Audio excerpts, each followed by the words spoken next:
áudio? Vídeo para o meu celular. Ok. E aqui eu vou gravar para o YouTube. Excelente, muito bem. Bom, boa tarde a todos. É um grande prazer estar aqui. Queria agradecer o convite da Silvia Grilli. Silvia é uma das grandes designers, uma militante, uma pessoa idônea na área de projeto, de maneira que eu nem poderia recusar, além de ser uma grande amiga. E muito obrigada também a toda a equipe da Cidade 3. Eu acho que todos que estão na área de arquitetura e design de interiores são grandes batalhadores, né? Então, é um grande prazer e nós vamos conversar sobre um assunto que eu adoro, que é CMF, cor, material e acabamento.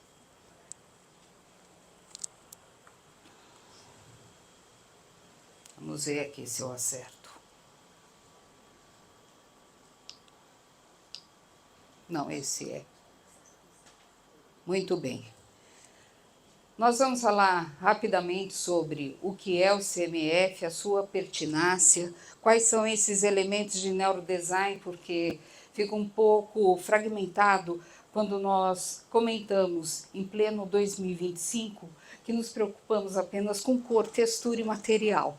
Existem questões sensoriais que são muito importantes e que vocês vão ver como é a aplicabilidade prática. Vamos falar também sobre questões de espaço emocional, elementos estruturais e o que é a construção de uma experiência. Porque hoje em dia, vocês sabem, tudo é experiência. A própria mídia explora, venha fazer uma experiência. Mas a experiência ela só se torna significativa se ela chegar ao coração.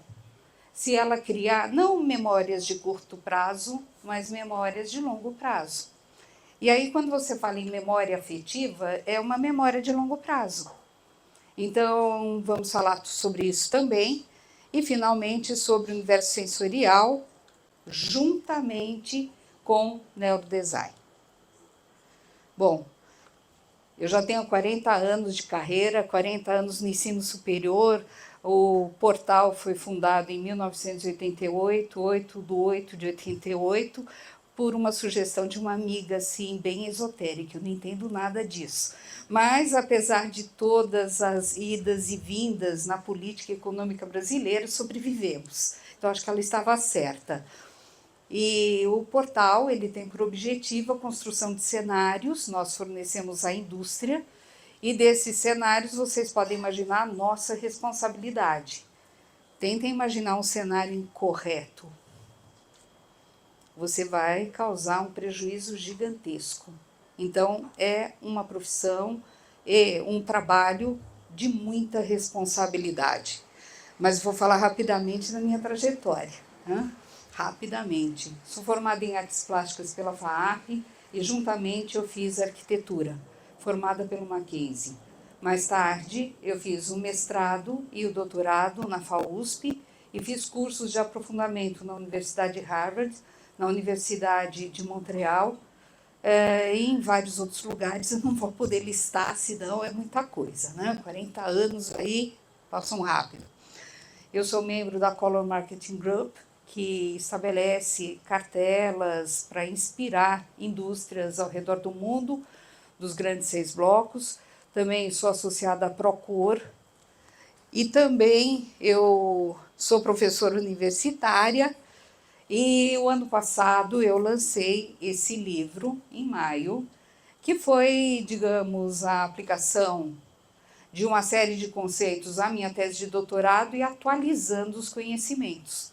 Porque se eu aplicasse ou publicasse aquilo que era válido nos anos 90, eu creio que não teria nenhum tipo de importância.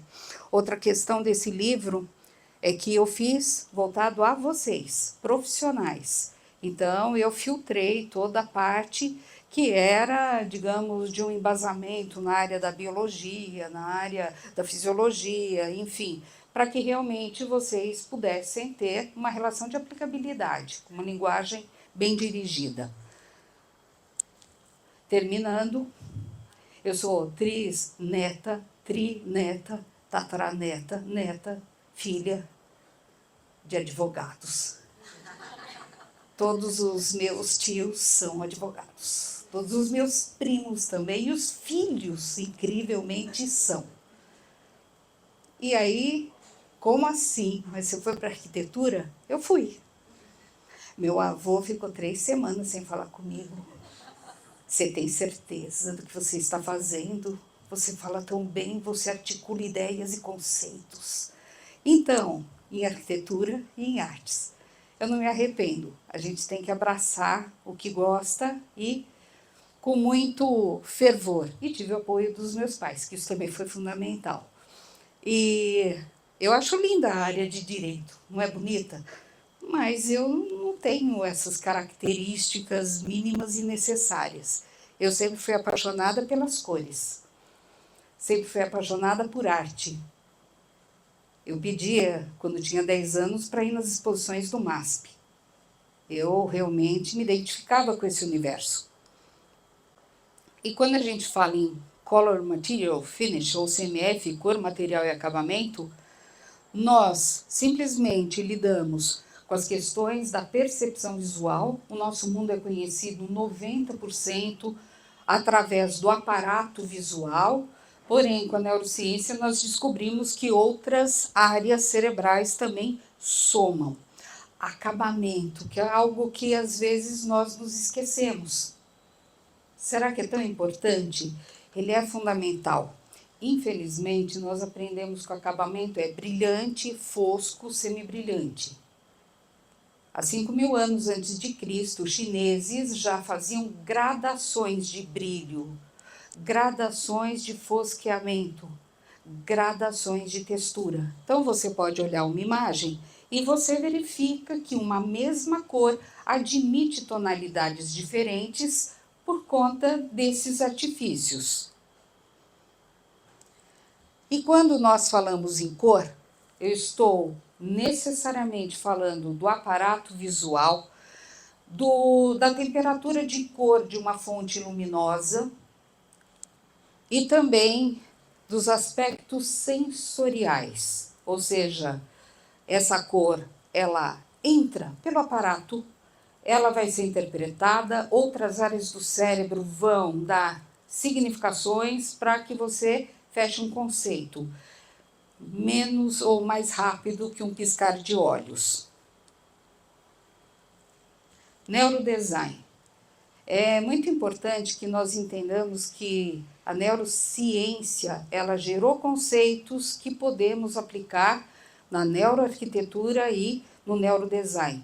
Mesmo fazendo cursos na área de neurociência, eu não sou neurocientista.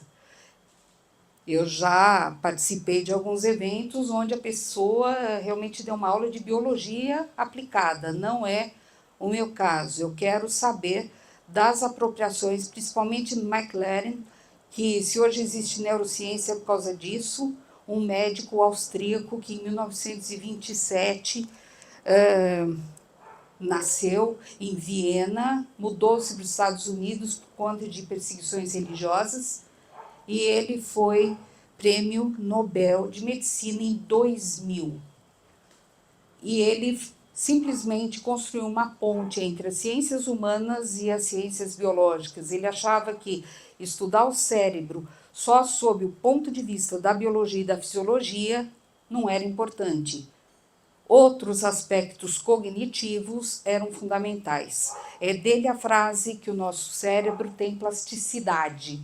Isso quer dizer que nós temos uma capacidade de aprendizagem até inconsciente. Nós podemos multiplicar o nosso potencial. E na área do neurodesign, nós observamos, pelo aspecto funcional e estético, como que seriam as possíveis configurações. Também, quem lida com CMF tem que estar atrelado às tendências. Eu não estou me referindo a uma microtendência, como, por exemplo, a cor do ano. Ela é importante, ela motiva, ela movimenta a indústria. Mas eu estou falando do impacto que um invento e uma tecnologia pode, de fato, impactar na sociedade. Então, no Imperial College de Londres, a cada 2 anos, eles reúnem 200 pessoas. e eles fecham quais são as macro tendências. Resumindo, o mundo, nas primeiras 3 décadas de 2000, vai se tornar cada vez mais nano, green, biotech, digital e neuro. Vejam vocês que esse trabalho ele foi realizado e depois balizado e validado no intervalo de 15 anos. E nós estamos assistindo a isso. O gráfico é gigantesco. Depois eu vou passar para a Silvia um link de um arquivo onde vocês vão ter essa apresentação, vão ter um presente, que é um e-book, né, a respeito de neurodesign, e também alguns gráficos interessantes que são importantes, principalmente hoje, onde profissionais são cobrados em relação à sustentabilidade, né, em relação a uma série de questões às quais somos responsáveis pelo nosso planeta. E outro ponto de referência é Donald Norman, que foi vice-presidente de tecnologia de Steve Jobs, Apple. Ele foi revolucionário. Se existe o iPhone, que tantas pessoas têm assim, verdadeira paixão, ou o que o iPhone representou na história do design, é graças a Norman. E o Norman, engenheiro elétrico, fez psicologia, posteriormente mestrado e doutorado em ciência da cognição, e ele elaborou uma metodologia chamada Emotional Design, ou design emocional. Eu queria que vocês entendessem como essa ruptura foi importante. Porque se você falar, eu conheço, olha o que aconteceu. Você tinha aqueles computadores micro, cinza, bege, etc. De repente você tem cores, transparência, mostrando que o interior da máquina era alguma coisa interessante. Computadores tais como o IBM, todos pretos, etc. E de repente você tem uma caixa alongada, mouse, um sistema de armazenamento duplo, enfim. Foi Jobs que conhecemos muito por causa de Norman como sua inspiração. E aí todos já conhecem o Salif, então vou ser bem rápida, ou seja, você olhou um Salif, você fala, nossa, aquilo te causa o que ele chama de efeito wow, é o efeito surpresa, não houve julgamento. Depois você tem o efeito que você imagina, mas como eu uso isso? Eu estou olhando, por exemplo, essa cozinha.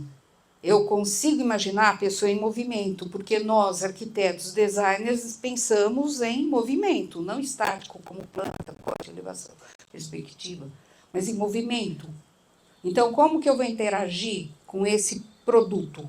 E, por último, aí entra a questão do nosso crivo, aonde eu vou falar, isso me agrada, não me agrada, eu gosto, não gosto, eu acho que sim, não, tal, é o terceiro nível. Esses 3 níveis cognitivos acontecem no nosso dia a dia e eles são produzidos, antes de mais nada, por cor e material. E aí, vocês vão entender o seguinte, eu ofereço cursos, né, de 60 horas de CMF e um aluno que é responsável por design de imóveis de uma marca assim, muito respeitável, ele falou o seguinte, Márcia, estamos vivendo um momento de transformação digital que é muito perigoso, extremamente perigoso. Eu gostei de um buclê que seria aplicado num sofá, um sofá que custa 50 mil reais, né? Um sofá. Achei, assim, um produto maravilhoso. Porém, eu pedi uma amostra. E quando eu toquei nessa amostra, qual que é a expectativa que você tem quando vai encostar no buclê? É algo gostoso, macio. E ele falou, Márcia, eu senti a palha de aço. Eu falei, como assim? A palha de aço, o nível de nylon estava tão elevado, que ele até escorregava. E eu fico imaginando uma pessoa se sentando naquele sofá, caro, 50 mil reais, e escorregando, então vai colocar a mão e tem aquela Mas, Márcia, eu nunca imaginei que isso nós estudávamos sob o ponto de vista científico. Sim, é a repulsa. A repulsa. Você teve a comunicação tátil e aquilo se tornou ruim. Então, nós temos também os mecanismos de atenção. Eu, por exemplo, estou olhando um equilíbrio muito grande em relação a esse ambiente. Nada para mim está saltando ou criando uma fadiga visual. Eu tenho um equilíbrio quando eu olho essa cozinha, o balcão, o jogo dos armários, a articulação de planos. E quando eu falo da projeção e identificação, é quando eu vou conhecer esse universo do meu cliente. Será que ele está inspirado por imagens externas ou porque realmente ele vai se sentir bem naquele ambiente que eu projetei, com aqueles móveis e com aquela configuração? Agora é a hora que vocês trabalham. Concentre os seus olhos nesse pontinho vermelho. Eu sei que muitos já fizeram essa brincadeira alguma vez. Eu vou falar já e vou contar. Já.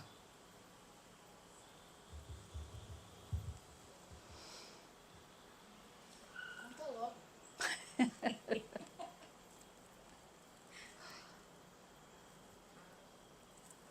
O que vocês estão vendo? Manchas. Como vocês estão vendo mancha? É branco aqui. Como? Manchas? Como assim? Até então, imaginem vocês, 1998, Hubble e Livingstone chegaram com a conclusão científica por que esse efeito acontecia. Agora, eu vou reduzir o tempo. Já.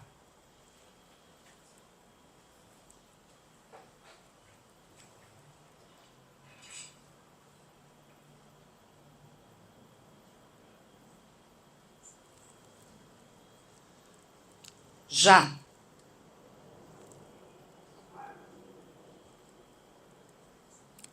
Provavelmente começa a acontecer aquele aprendizado, ou seja, um primeiro impacto, você demora para ter uma apreensão. No segundo, metade do tempo. No terceiro, um quarto. E chega uma hora que você bate os olhos e fala, nossa, é mesmo. Mas por que acontece isso? Porque o córtex posterior, ele foi muito estimulado e aí ele começou a mandar retorno, impulsos elétricos. Aí você vai falar, mas eu sou designer e arquiteto, o que tem a ver com isso? Tem tudo a ver, sabe por quê? Eu estou analisando, por exemplo, um objeto que é cinza. Eu ponho numa folha branca, porque esse cinza é tão lindo que eu não sei se ele é quente ou frio. Mas, Márcia, o cinza é neutro, tá? Na tela do teu computador você pode conseguir o cinza puro. Na reação química, você vai ter heranças de raízes cromáticas. Então, você tem cinza frio, cinza quente, frio, preto quente. Tanto é que o catálogo Pantone tem tudo isso lá, em detalhes, tá? Aí, o que eu faço? Conto mentalmente até 40. Tiro o cinza. Se eu enxergar a mancha verde, é um cinza o quê? Qual é o complementar do verde? Vermelho, então cinza quente. Fiz o exercício e de repente eu comecei a ver uma pós-imagem laranja. Que cinza é esse? Azulado. Então veja que o meu cérebro ele dá informações e mais, eu vou entrando numa micro sintonia de cores que eu consigo ver as cores com maior qualidade até nos meus critérios de escolha. E aí, para vocês não acharem que é uma brincadeira daquelas que fazíamos na infância, os cientistas chegaram a essas conclusões, as quais eu não vou entrar em profundidade, mas que elas são importantes, porque quando eu estou também contemplando uma parede com um quadro, massa vegetativa, conjunto de vasos, ornamentos, etc., eu estou produzindo pós-imagem o tempo todo. Então, em algumas situações, isso tem que ser visto e com cuidado. Muito bem, não se assustem, eu não vou ficar explicando biologia, tá? Então, nós temos diversas fases de entendimento daquilo que você está enxergando. A primeira fase, uma porta, parede, elementos verticais e tal, você enxerga. Eu estou olhando muito. O que começa a acontecer? Pós-imagem. Depois da pós-imagem, começa a imagem, como vocês viram, a esvanecer, ela desaparece. A última a desaparecer é o chamado preto e branco, de um fotorreceptor que temos na nossa vista chamado bastonete. Você gosta de maçã do amor? Quando você olha, o que você se lembra? E você? Eu não gostava de morder, não me machucava. Não é boa. Então, a memória, teu nome é? A memória da Patrícia, a maioria das minhas amigas chamam-se Patrícia. Então, a memória da Patrícia colocou imediatamente um atributo negativo, uma dor. Muito bem, e você? Eu ia em parque quando era criança e sempre queria maçã do amor, porque era crocante, docinho. Olha só, crocância docinha. Estamos falando do quê? Né? Muito bem. Fiquem tranquilos, não é chamado oral para todos. Mas quando Edmond Herrings foi convidado nos anos 30 a fazer o projeto da miniaturização das batedeiras, ele ficou brigando muitos anos para que elas não fossem cinza, bege, etc. E ele só conseguiu isso em 55. Olha quanto tempo ele teve que batalhar, porque ele queria associar esse vermelho da maçã do amor, um doce chinês chamado doce imperial, né? Aqui é maçã do amor, mas lá também a gente tem candy apple, para fazer o acabamento dessa miniaturização de uma batedeira industrial. E ela se tornou um ícone tão forte para a marca que quando você vê, às vezes, cafeteira e outros produtos, eles também emprestaram essa cor. E não parou por aí. Criaram-se outras tonalidades de vermelho para que fosse associado. Mas não parou também aí. Todas as delícias pesquisadas se transformavam na superfície da KitchenAid. Então, existe uma associação do alimento, delícia, etc. A Patrícia não vai comprar KitchenAid vermelha, então, né? Porque a sua memória deu sinalizações negativas. E aí, chega em 2024 e você tem Blue Sal. O que tem a ver sal com esses doces que sempre foram inspiradores para KitchenAid? Vamos lá, vamos ver o que a Britney, a CMF designer da KitchenAid, comentou. Inspirado na forma como uma pitada de sal pode abrir seus sentidos para novas profundezas de sabor, Blue Sal é tudo menos monótono. Salgado, doce azul, roxo. É uma cor viva que desperta otimismo, criatividade e novas perspectivas. E tem um dado que eu acho, na área de design, importantíssimo. A pintura é iridescente. Então, a cada ângulo de visão, você vê uma batedeira um pouco mais avermelhada, mais azulada. Então, é um violáceo com verniz iridescente. Como nós estamos enxergando isso na indústria automobilística, no design automotivo, várias experiências com iridescência. Carl Gessner, um grande designer gráfico suíço, ele pesquisou muito a associação entre cores e formas, e para isso ele foi na Espanha verificar de perto e com um olhar sistematizado como que os árabes, grandes matemáticos, associavam cor e forma. E ele chegou a esse diagrama. Esse diagrama mostra o amarelo expandindo e o vermelho como um losango. Agora, veja como a ciência encontra a arte e vice-versa. Quando você vai examinar uma ressonância magnética, que a pessoa foi submetida, por exemplo, a um losango, são as mesmas áreas quando ela olha o vermelho. E o losango é uma figura o quê? Instável. E o vermelho excita. Eu não estou falando eu gosto ou eu não gosto, agora é outro nível, ou seja, talvez a excitação para você tenha uma relação de perigo, talvez esse vermelho ele traga outras significações, não importa. Mas é alguma coisa que você vê claramente a excitação de cor e forma. Azul, a tendência é a contração cada vez maior. A mistura desses atributos dá exatamente aquilo.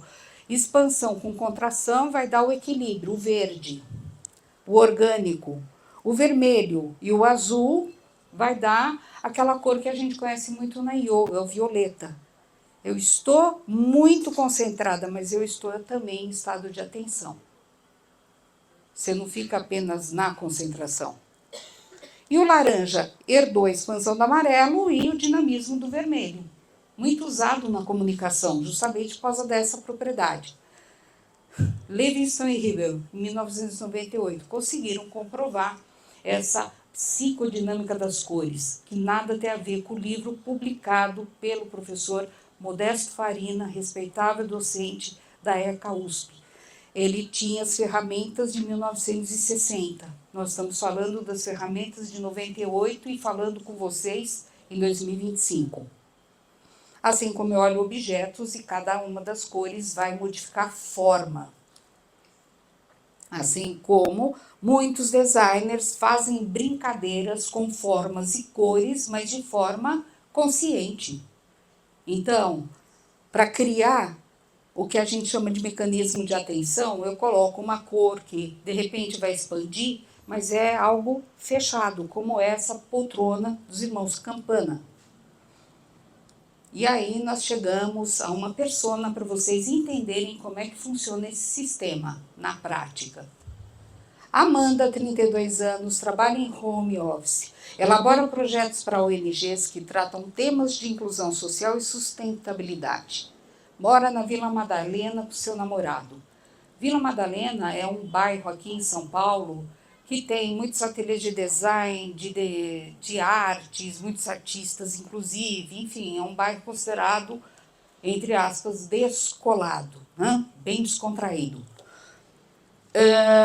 Gostam de receber casais para jantar, pretendem reformar o home office, uma vez que passa muitas horas por dia naquele espaço, a sala de jantar que é integrada à cozinha, gostaria de dar cor e personalidade no mobiliário e revestimentos, mas tem receio de ficar over. Eu acho que vocês escutam isso o tempo todo. Às vezes você tem uma ideia incrível de cor que você acha que vai agregar muita personalidade ao espaço e o teu cliente fica com medo que aquilo fique over. Vamos ver. Quando nós falamos nos sentidos, vocês já viram alguns exemplos anteriores, eu tenho que considerar um chamado inventário das cores. Ninguém aqui vai fazer uma análise psicológica do seu cliente, apesar de às vezes dar vontade, não é? Então, mas você quer conhecê-lo, você quer de fato fazer com que ele se sinta bem naquilo que você vai propor. E aí, na minha tese de doutorado, eu tinha feito tantas medições, fiquei até na Universidade da Califórnia por um sanduíche entre USP e essa instituição, e aí nós chegamos a algumas cores com um comprimento de cor bem característico, e cores que fazem parte, assim, do nosso dia a dia, mas isso não quer dizer que você vai aplicar essas cores nos produtos ou nas paredes, é a frequência cromática. Muito bem. Então, é oferecido a Amanda, cor por cor, para que ela fale 5 vocábulos sobre essa cor. Muito à vontade. O amarelo me lembra isso. O amarelo me faz O amarelo eu não gosto. Não gosta por quê? E aí você vai anotando esses vocábulos. Depois dessa entrevista, você vai perceber que tem cores que não podem fazer parte desse universo cromático da Amanda. São cores que ela não vai se sentir bem. Ah, mas o cinza está na moda. Para Amanda não vai fazer bem. Então, eu vou usar outras tonalidades. Vejam a palavra, tonalidades. Eu posso usar neutros, que podem puxar para o azulado, para o esverdeado, o fende, etc. Ela vai adorar. Mas o cinza, aquele que conhecemos, né? Esse não. E aí nós usamos a roda de Plutchik, né? Um psicólogo que em 1984 fez a roda das emoções, mostrando emoções diametralmente opostas, e aí você vai vendo que atributos positivos e negativos aconteceram aqui no seu inventário de cores. Existem, inclusive, formas para você fazer isso, né? Sempre com muita tranquilidade e privacidade, porque às vezes o cliente fica meio incomodado. Esse material também vou deixar aí com a Silvia, vai estar naquela pasta digital. Quando eu fui para a Califórnia, a gente fica entregando a idade, né? 40 anos de prática profissional, tá? E o professor mostrou essa imagem como exemplo. 1998. Tenta imaginar uma pessoa trabalhando nesse ambiente. Ele mostrou algo como: não faça isso. Se o logotipo tem vermelho e amarelo, você vai fazer com que as poltronas sejam vermelhas, os móveis amarelos, o tampo amarelo, e ainda coloca o logo no fundo. Isso causa uma fadiga visual muito grande. E aqui no Brasil ainda a gente vê isso acontecendo. O logo é azul, então todos vão ficar calmos, tá? E se a pessoa não tem predisposição ou um atributo positivo azul, ela vai ficar ruim, ela vai ficar mal, né?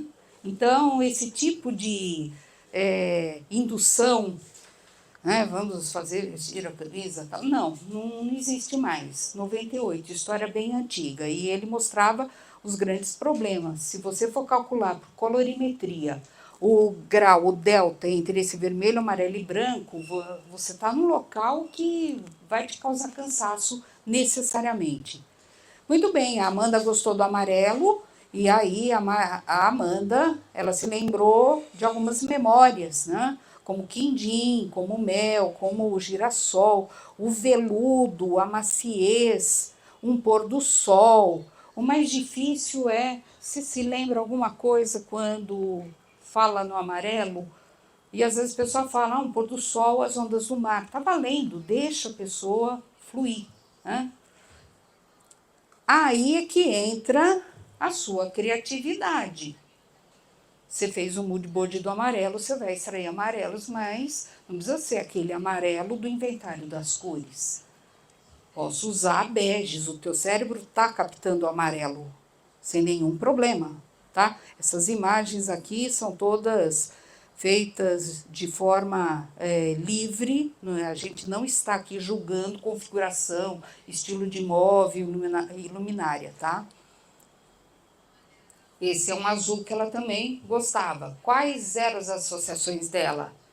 Viagem que fez à Grécia, gelatina, água, mar, etc. Atributos também positivos. E aí entra a criatividade do arquiteto e do designer em colocar tonalidades suaves, para não ficar como se fosse o escritório daquela empresa multinacional. E o vermelho? O vermelho, eu me lembro do perfume da rosa, o sabor do morango, a suavidade do tecido e, em termos de vibração, o flamenco. E você vai anotando os atributos positivos também. E aí a gente tem esse resumo, cores que eu não vou usar com a Amanda. Cores que eu não vou usar com a Amanda e cores que a Amanda tem memórias positivas. Isso porque Quando eu fui fazer a revisão no meu livro para publicar, eu conversei com todos os cientistas que na época me ajudaram no doutorado, e eu falei, nossa, já devem estar descobrindo coisas fantásticas na parte cortical. E eles pararam numa zona chamada MT, que é a ligação do hipocampo, memória, com córtex. E é por isso que é importante fazer esse mapeamento, esse inventário de cores, para entender de fato até que ponto uma cor, entre aspas, neutra, ela vai ser um elemento que vai trazer bem-estar ou não. Pergunto a vocês, isso aqui foi tirado do Shutterstock, tá? A Amanda ficaria bem aí ou não? O que vocês acham? Não? Por que não? Você é a Lorena. Eu sou professora chamada oral, né? Então a gente não escapa. Maravilha, olha só. Eu estou feliz. Nesses eventos todos que eu fiz agora, né? Inclusive quando eu apresentei na Móvel Sul, ninguém foi tão direto, rápido e certeiro como você. Você deve ser uma excelente profissional, com uma microsintonia. Ela não gosta do cinza, lembra? E eu estou olhando e reconhecendo o cinza. Eu não estou falando de estilo, configuração, nem nada. E se eu apresentasse imagem? O que você acha, Lorena?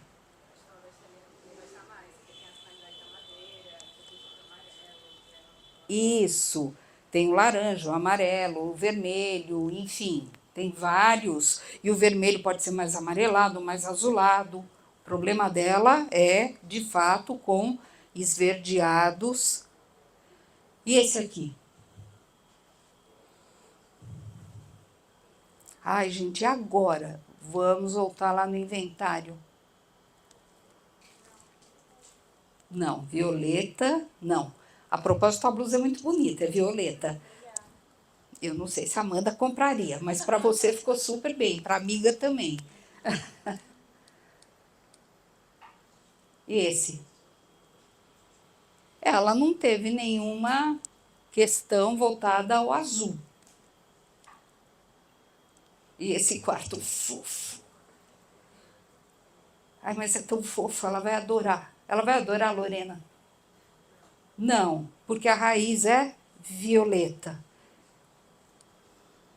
E o teu cliente, você sabe muito bem, ele não fala assim, não, por conta do violeta, onde ele trabalhou a área cortical V4, em contato com o hipocampo, puxou, tal. Ele não vai ter esse discurso. Ele só vai falar para você, puxa vida, eu não me sinto bem naquele quarto. Ou então, nesse ambiente também violeta. E agora a gente chega num assunto que é fundamental. Vocês já viram que os neutros não são tão neutros. O neutro tem uma raiz cromática e eu tenho que saber qual é essa raiz. Eu posso usar infinitos neutros, infinitos, porém, eu não posso usar aquele que vai causar um mal-estar. E não adianta falar, não, é neutro, tá? E aí a gente usa colorimetria muitas vezes para fazer medição de cores novas, cartelas cromáticas que vão entrar no mercado, porque nós temos estudos também transversais. O brasileiro gosta mais dessa cor, o brasileiro gosta menos. As regiões do Brasil têm comportamentos de consumo bem distintos. Então, aí entram todas as questões de cálculo da colorimetria científica, e aí você consegue ter o chamado padrão de qualidade. Ah, mas isso é importante? É fundamental. O que você escolhe é o que tem que ser aplicado. E muitas vezes nós recebemos escritórios que fizeram ou determinar a cor de um produto e de repente teve uma distorção e a gente faz a medição e vê um delta bem elevado, tá? E aí, lógico, o fornecedor tem que refazer o trabalho. Para concluir esse raciocínio, eu vou contar a história de um amigo, cujo pai era amigo do meu avô era amigo do avô dele, o bisavô também. Ambos davam aula no Largo São Francisco também. Qual é a profissão dele mesmo? Então esse meu amigo, eu também tive amigos de infância, advogados também, né? Então esse amigo de infância falou, Márcia, está acontecendo alguma coisa estranha. O meu pai comprou uma laje em frente ao Shopping Iguatemi para fazer o seu escritório de direito. Ele que escolheu a vista, o andar, chamou os profissionais, arquiteto, design de interiores, parte de luminotécnica, enfim, tudo no maior capricho. Só que ele não fica lá, ele está trabalhando em casa. Eu falei, mas ele está com algum problema? Às vezes é questão da idade, não sei. Não, ele continua praticando esportes, tem a vida dele, mas ele fala que ele não se sente bem no escritório. Daí mas então, o que eu posso ajudar? Eu estou achando que as cores. Eu falei, então tá bom, obrigada por falar em cor e lembrar do meu nome, nossa. Aí eu cheguei para ele, que eu tenho um tratamento carinhoso de tio, e apliquei o inventário das cores. Gente, lidar com advogado, o cliente advogado não é fácil, porque você faz a pergunta, ele quer saber por que você está fazendo a pergunta, não é assim? Então, eu comecei a mostrar os quadradinhos, mas o que eu devo responder? Não, você deve responder o que você sente, mas qual é o caminho, o raciocínio? Esquece o lado advocatício, eu quero que você fale memórias, lembranças, é isso que é importante.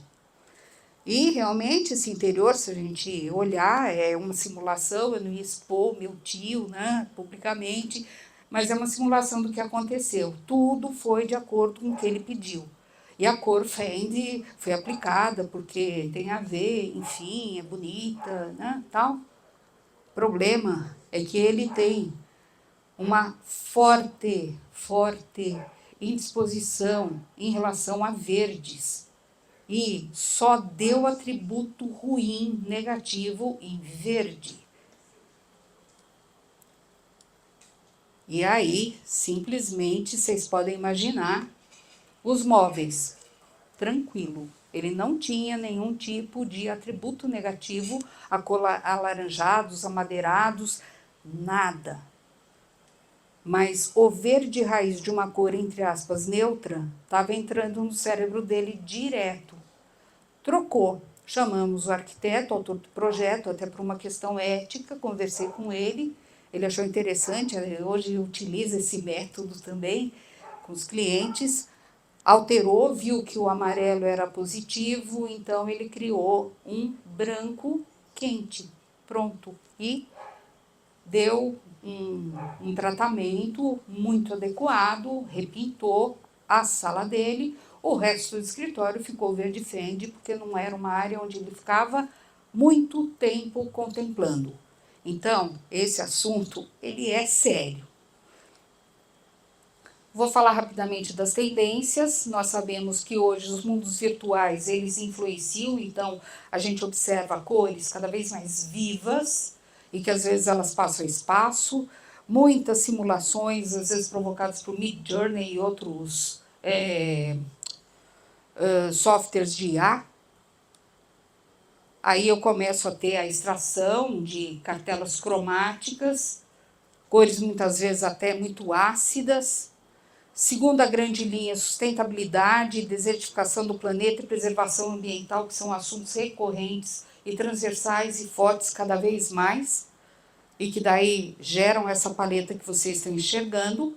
E por último, Smart Cities, grafismos e imagética urbana, que é o que a gente está vendo, que são as grandes torres com muita luz, as cidades muito iluminadas, e que aí geram iridescência, que a gente já viu acontecendo na KitchenAid, e até os automóveis revendo o CMF e Coloritrim. Agora é com vocês, tá? Para você ter acesso à pasta, a Ana Cláudia, ela vai cadastrar vocês. Uau! Ela vai cadastrar vocês e a partir daí é só acessar a pasta com tudo. Como aconteceu aqui esse episódio, olha, está funcionando. Incrível. Como aconteceu esse episódio, eu vou passar o QR Code para a Silvia para que distribua para vocês, tá bom? Todo mundo vai ter que entrar em contato comigo, passar por mim. É isso aí. Ótimo.